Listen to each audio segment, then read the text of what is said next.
Today's words of wisdom, the living Messiah of our time, will be presented in English with subtitles in Aulacese or Vietnamese, Arabic, Chinese, Dutch, English, French, German, Hebrew, Hindi, Hungarian, Indonesian, Italian, Japanese, Korean, Mongolian, Persian, Polish, Portuguese, Punjabi, Romanian, Russian, Spanish, Thai, Turkish, and Urdu.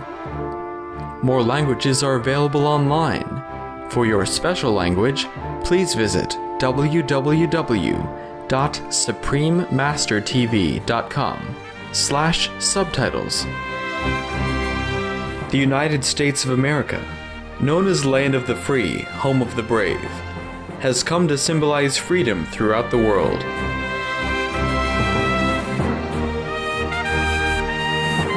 People from all nations and from all walks of life have called the United States home. The United States has welcomed them with open arms. Indeed, the famed Statue of Liberty is the embodiment of this dream.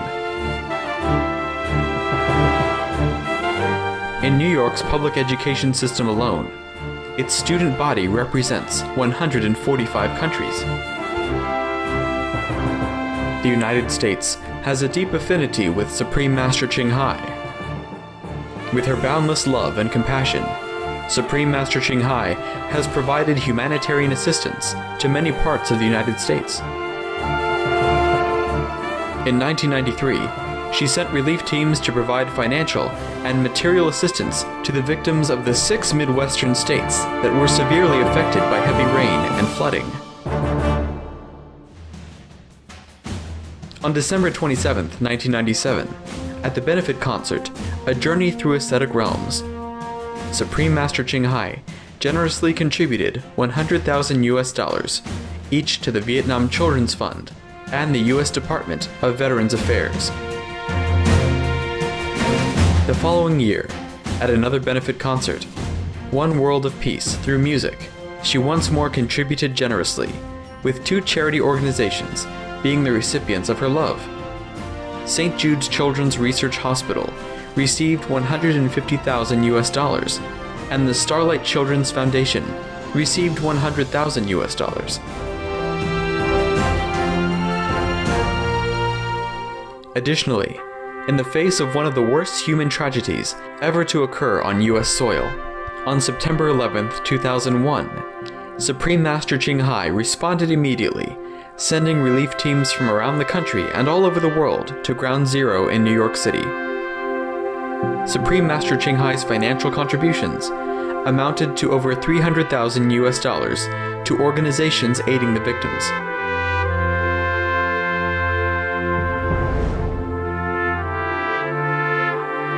On August 27, 2011, in Los Angeles, California, USA, at Supreme Master Television's 5th anniversary celebration, featuring the world premiere of The Real Love, a musical inspired by the true story of Supreme Master Ching Hai, 6 US-based nonprofit organizations dedicated to environmental or humanitarian causes were the recipients of Supreme Master Ching Hai's loving donations at a total amount of $210,000.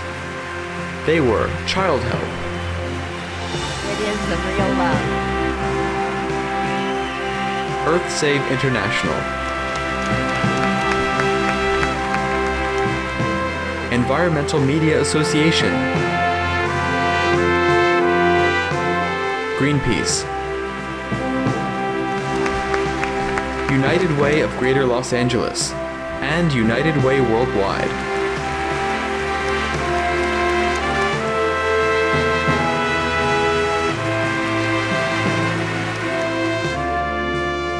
To this day, Supreme Master Ching Hai continues to extend her compassion to all parts of the United States, from Virginia, Ohio, Kentucky, and Alabama, to California, Florida, Texas, Hawaii, and other states.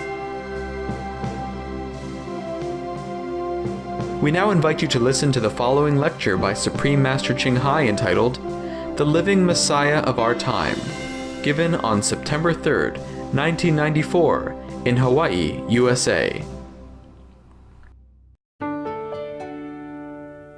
Supreme Master Ching Hai's lectures are not a complete meditation instruction. Please do not try alone. For free of charge guidance, please visit www.godsdirectcontact.org or contact any of our centers near you. Oh, any more questions? Get initiated. Do you have to be a vegetarian? Yes. And then what exactly that initiation does to you? Like I believe in while we are on this earth that we live as close as possible to the will of God, which is love yourself and love another. And That's good. non-judgmental, and not only meditating and praying, but to actually do the will of God. In other words, try to be light of this world instead of giving people a bad time or giving them a hard feeling. That's good. You're already there, yeah? Plus, the deed is not only what you do, but deed in your thought life as well. Sure.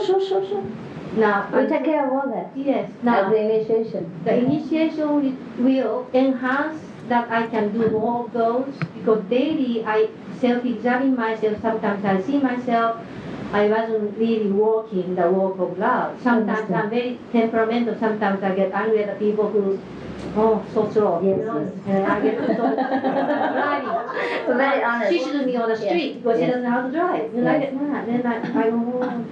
I It's was all right. working exactly opposite with what God is, total forgiveness. Yes, And when we I do understand. something for people, I said, I did this for him or her.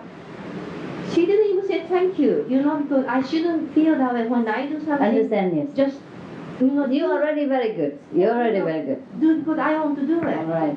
But So I what do you can't expect be- now? I can't. What be- next?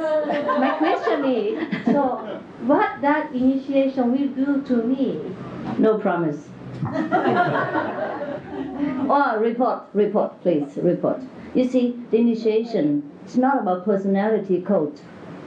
It is in a connection with what you want to see. The God, that you always worship and want to know the will.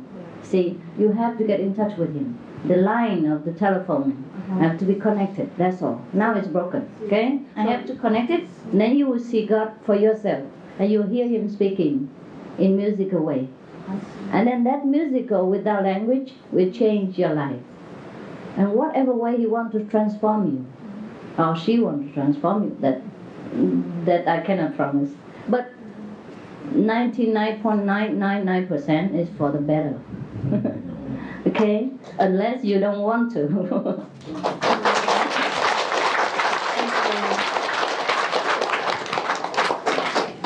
Master, you asked for some report. May I say something according to that? Please. My personal experience changed me dramatically. I'm much more tolerant to people, driving-wise and otherwise, and in every way, shape, or form. And all I had to do was meditating 2.5 hours a day, just as the Master requested, and day by day, it's changing so gradually, so subtly inside. And one day I realized that, yes, it has affected my life tremendously. So I just want to share that with you. I wasn't sure if I could report this, but after initiation, March 28, 1993, you spoke to me and you invited me to your house. I had been in Honolulu for 10 days. I didn't know where the address was, so I went home. The next day I meditated on the bus, and when I opened my eyes, I was in a strange place. So I got off the bus, and I was in front of the address of the house where you were staying. So I went inside and I met with people, and they explained the vegetarian diet to me, so I've been following it since, and I wanted to thank you for that. No improvement, except the wrong bus. The wrong bus to the right direction. Well, Nothing actually, else? that was just the first of many miraculous events. All right. Of course, after initiation, every day is a miraculous day. But sometimes we take it for granted. Too many can't write it. Huh? It sure is. It sure is. I would like to be able to say in words what it's done to me, but that's kind of difficult because it isn't easy to articulate. I know that I have done several forms of meditation. I've been in Buddhist temples in Japan and in other countries and done silences and been really moved in my life by those, but I have not. The clarity and the freedom and the peace that I have now is 100% more than I had before. That doesn't mean I don't have a long ways to go. Not only from the meditating in the way that you've instructed me, but also from the vegetarian diet. I grew up in the Midwest on the mainland where cows and pigs were what you ate. I truly didn't think I could ever get those out of my diet, and it's amazing that 24 hours after I heard the way you said it, something cellular struck me that this is what I was supposed to do, and I did it for me, and now I care about the animals too. And it strikes a very lovely chord in me that I could even say this to you. I wanted to say that too. This is it, yes. This is what the vegetarian diet is about. The true love from within for all beings. Not because the Master says so, or Jesus says so, or Buddha says so, or because I don't want a bad karma of killing. It's truly because we love for the animal. And that is the way you started. That's the right way. And I'm happy for you. Thank you, deeply. Good for you. Some of the benefits of a vegetarian diet: lowers blood pressure, lowers cholesterol levels, reduces type 2 diabetes, prevents stroke conditions, reverses atherosclerosis, reduces heart disease risk 50%, reduces heart surgery risk 80%, prevents many forms of cancer. Stronger immune system, increases life expectancy up to 15 years. Higher IQ, saves 70% of a total cost of $40 trillion for reducing global warming. Uses 4.5 times less land to grow food. Conserves up to 70% clean water. Saves 80% of the cleared Amazonian rainforest from animal grazing. A solution for world hunger. Free up 3.4 billion hectares of land. Free up 760 million tons of grain every year, or half the world's grain supply. Consumes 1/3 fossil fuels of those used for meat production. Reduces pollution from untreated animal waste. Maintains cleaner air. Saves 4.5 tons of emissions per U.S. household per year. Stop 80% of global warming. Plus more. Save your life. Be veg. Go green. I was a vegetarian before I had the initiation, but this past year it was very strange. I was a macrobiotic eater before, and just recently I went to a naturopathic doctor, and he recommended I go on a juice fast, a vegetable juice fast. Yeah, that's all right. And then what happened? And Why? You were sick? Not really, but it's like a cleansing diet. Oh, yeah, you want some kind of purification for the body? Yeah. All right, and then? What happened? And I was on a fast for like about almost 100 days. What for? He wanted That's me a to long clean out my purification. colon. And then, so what happened now? And I stopped because it was pretty long. But I was just wondering if this is part of that purification of the... I didn't recommend that. No. But if you want to, you can try. Mm-hmm. I'm all for liberation. Huh? What sort of just unfolded by itself. Was it good for you? Did you feel better anyway? You lost weight, huh? Yeah. Very skinny now. Yeah. But... you feel good? Okay? Mm-hmm. Oh, you feel okay, it's all right, I guess. No, I guess that's my experience of vegetarianism since I was initiated. That is very, very vegetarian. Extremely. We didn't recommend that. No. It's all right. You just be normal, okay? But if you want to, sometimes go on fast because you feel heavy or something in the body, it's all right with me. But you don't need to, all right? Every day if we eat not too heavy, yeah, about 80%. And then drink 10% of fluid, yeah, that's enough. So it should be a very ordinary diet and no need to go into extreme, unless the doctor recommends you sometimes, yeah. I did, huh? Well, you're so skinny. That's enough, huh? 100 days, huh? Wow, that's a lot. What did you drink all that time? Orange juice? Carrot juice? Potato juice? Celery juice? Oh, yes, yes. And kind of sprout juice, huh? And the wheat juice, huh? Okay. Yeah? Yeah, my name is Cameron from Chicago. I'm attending the Anthony Robbins seminar. Oh, hi. And I'm so happy to be here. And I didn't expect this when I left Chicago for this seminar to be able to meet you, because I know you were in Chicago in February. Oh, I see. And I miss you. And I read about you in the paper. I said, oh, it's wonderful that I can meet the master someday. And then July the 24th, there was a street fair in Chicago, Chinatown, and there was a booth of your disciples there. And I picked up for the first time some books and purchased some videotapes of you. And I immediately decided, after reading the free booklet, that I would want to be a vegetarian. And I started that, and there was some struggle from that day on, but I think I will overcome that. Good for you. And it's just like magical that I'm here, because it's, I guess, destiny, you know, brought us together. And also with all these people. I guess so too. And then my wife is here with me. And where is the wife? Oh, yeah? And she was skeptical, and I said, you got to come. For some reason, there's got to be something great happening. So that's why I'm here. Right. Thank you very much. I don't force her. Are you still skeptical, wife? No? I'm pretty honest, you know. Do I look so? Yeah? Yes.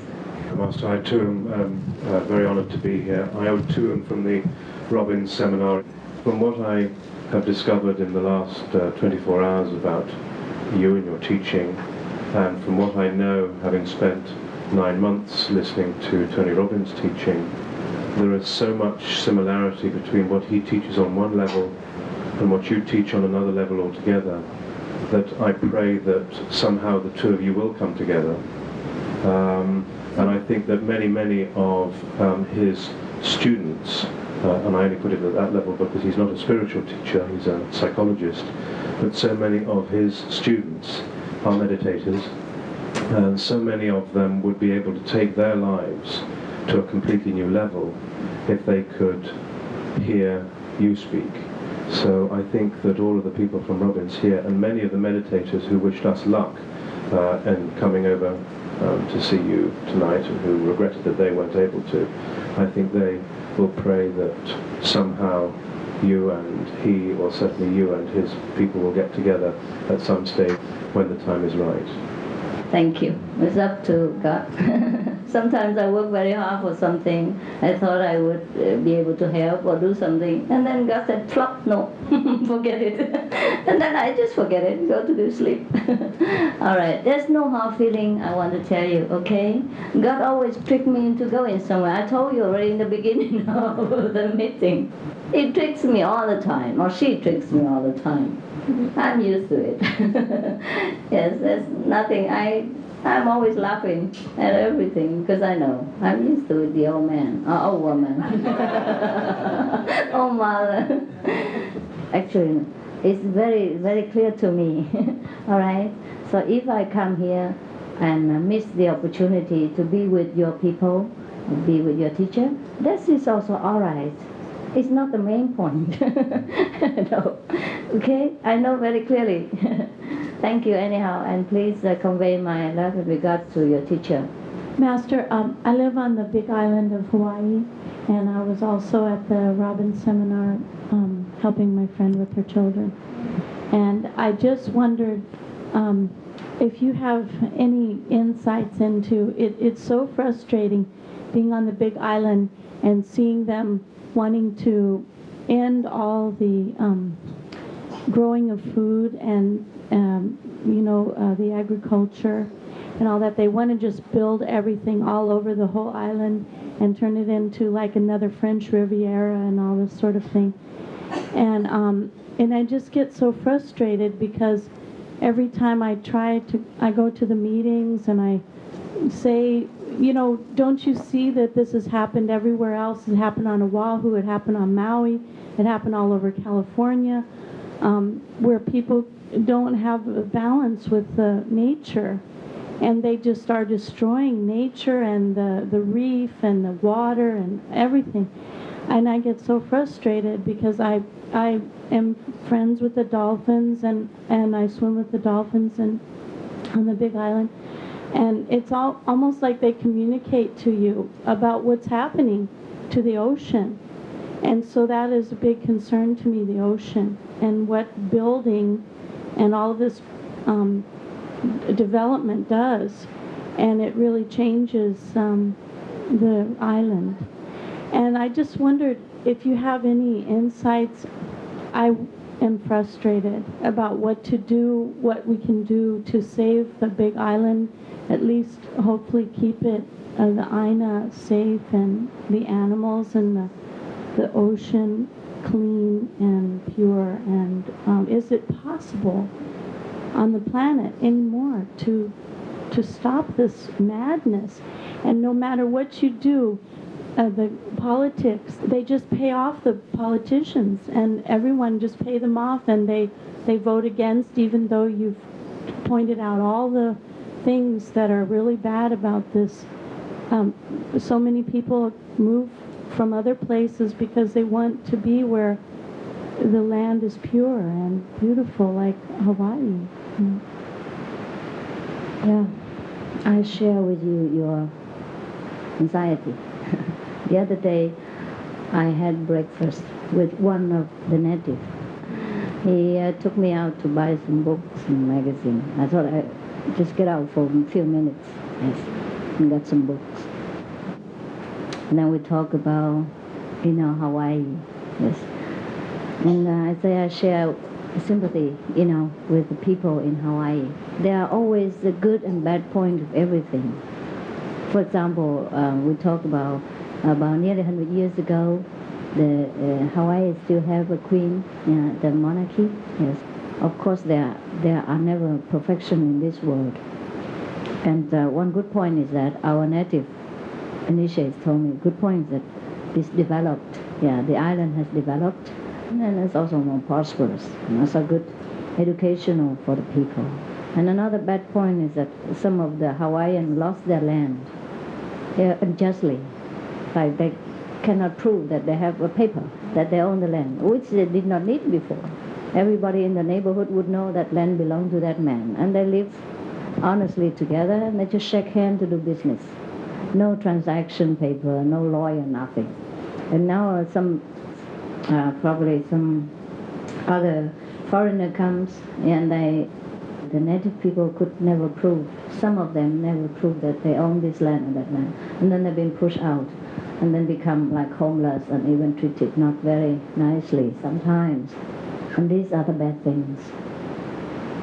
So similar to Big Island now, probably it will be developed into a very well-known sport for the whole world to enjoy, but then at the sacrifice of the native. And I do not know what is the best to tell you, apart from being very sympathetic with the native people and the people like yourself. I do not really know what the answer is the best. So is it best to continue to speak out, even though it seems fruitless to do so? At least it makes you feel good and bring you in contact with the people with the same mind. And then you can comfort each other. Maybe you can find a better way or a compromise. I heard that Molokai are also now being bombarded with civilization, new building and things like that. Is that right? Actually, I wrote to the government of Hawaii. I wrote to them last year or 2 years ago or something, long time. I said Molokai is a very desolated island. People don't live there. Only a small community, right, compared to other places, which is not developed. And I say it's very good for development, can make it into a more prosperous place. Otherwise, it's a waste of a very beautiful and big island. Because before they used to put the leprosy people there only, and a handful of community there. I heard there's only a few hundred people even. When I heard reported about that, about the island. So I wrote to the government and say, well, it needs some good management and know-how, technical people to come and develop the island, because there are other islands are so crowded, and polluted, and the Molokai is left empty. And people told me that it's a superstition in Hawaii. The people don't dare live in Molokai because it used to be the ancestral burial ground. Is that not so? I'm not sure whether the information, the report to me is correct. Is that so? I'm really not that familiar with Molokai. Okay, In fine. Molokai, they have a big water problem. The big water problem? Water problem. Oh, okay.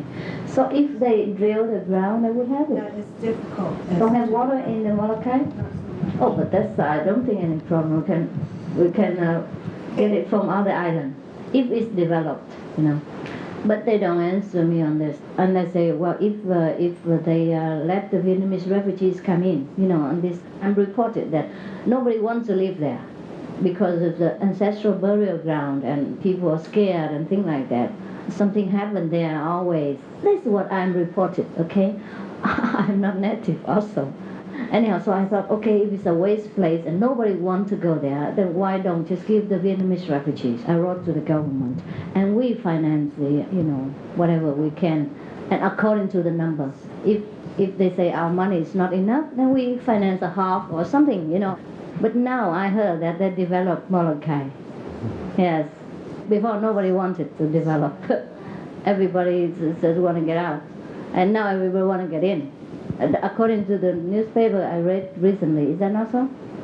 The native people there also don't want development. They say that will, destroy the landscape and affect the peaceful atmosphere of the Molokai. But one hand, I'm sympathetic for the people of the island. On the other hand, I don't really know, because sometimes we have to share the good things with the whole world, and that is sometimes inevitable. And if we don't share it peacefully, maybe sometimes we are forced to share it in a violent way, and this is even worse. It's not even so pleasurable to do so. And that's what happened with war, around the world. What people cannot get it peacefully, they force it on us by war, with war.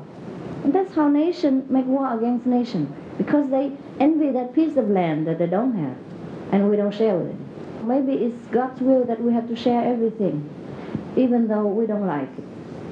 I do not really have the good answer for you. I'm very sympathetic to the native, because I know what it's like to be homeless while you own a piece of beautiful land before, and it's yours, and suddenly you become homeless. And I told our disciple, the native, the Hawaiian that had breakfast with me that day, I said to him, you remember, I don't tell you to lie, everything is correctly the way we said, yes. So I said to him, I can very well understand, the feeling of the people here, because sometimes the law forces people into homelessness. It's too strict, too rigid, Like, I have a piece of land, I bought it about 4 or 5 years ago. It's supposed to be for our disciples, but then they could not make use of it. All right, so I came. I bought another land now for them anyhow. Because I promised I cannot get it back in my promise. And that land, you couldn't even park the trailer on it because of the law. I don't know whether the law is correct or not, or the person who represents the law made trouble for fun, just to show that they have authority. The trailer is like a car, you can't even park in your own land. It's troublesome, and I pay every penny of it, and I pay tax every year, and for 4 years I have not been there. I only came there once every 4 years. I could not even park a trailer to stay there for a while. I came up and said, you have to pour out electricity. Electricity we share with a neighbor. It's illegal. That he used only half, and the half he didn't use. It's all right. But I cannot Pour all electricity out, take all the trailer out, nothing in there. You have to build a house first. But before you build a house, you have to build a road. It costs $160,000. And we already have a road. They're not pleased with that road. That road is too narrow, too high. You have to build another road. We already been up and down for many months, no problem. Okay, fine. I can afford $160,000, but I don't pay for it. I don't want to destroy a piece of beautiful land to cut 100 more trees down just for another road. And I said to the people, forget it, drop it, drop it. I don't even want that land. Just leave it there. Leave it there so that it keeps the environment. Because all the surrounding of my land is bald, no more trees. It's fire or anything destroyed, typhoon. And only in our place is lush, it's green. And I wanted to keep it. I said, I don't want to cut half more tree. Half a more tree I won't cut. And to build a road like this, it costs hundreds of trees. And it costs hundreds of years to grow one tree. And the environment's already so dry. And I get hurt, that to think of the few billions more raindrops less next year if I cut these trees and make the road, to build my house. I don't even need a house. The law is fine. But they should know that the law to protect citizens, not the citizen to protect the law. Like this, no one can afford to live there. And this is 40 acres of land, which nobody can live, not even a trailer. A trailer is not a mobile home, very small. And it's like a car, and you can't park your car in your land. That's how many Americans are forced into homelessness. How can a normal citizen afford a $100,000 plus road before he can build a house? Without road, you can't build a house. You can't have electricity, you can't have nothing. You know what I mean? So it's a must. And you can't even build the road yourself. So to save money, no, the government has to build it. Agent from government. You can't build it yourself. If you build it yourself, you have your labor, probably it's cheaper. And the government, all I have to do is just come and measure if it is up to the standard. Then it's also a little bit more logical. No, you can't do it. And they force some of the ordinary citizens into homelessness and to doing some crimes sometimes because they're too angry and because they're forced into a corner and have nowhere to turn and no alternative. When their kids are hungry and their wife are sick at home, what else can they do? So the law is good, but sometimes it's too rigid on people. Yeah, I can afford it, but other people cannot afford it. Yeah. Besides, I don't spend that money on myself. I will come every 4 years to stay in a trailer. I have to build a road for $160,000. Even $16 I won't build to cut the trees. And make the environment become worse. That's the problem, So I can understand also the native people here because it happened to me. It happened to me. The system sometimes crush people, crush the ordinary citizen under their feet and make them feel very pressured and depressed. So try to work out a milder solution if you can. If not, well, you have God. All right. If you lose everything else, you have God. What else can I tell you? Thank you. It's all right.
Supreme Master Ching Hai's lectures are not a complete meditation instruction.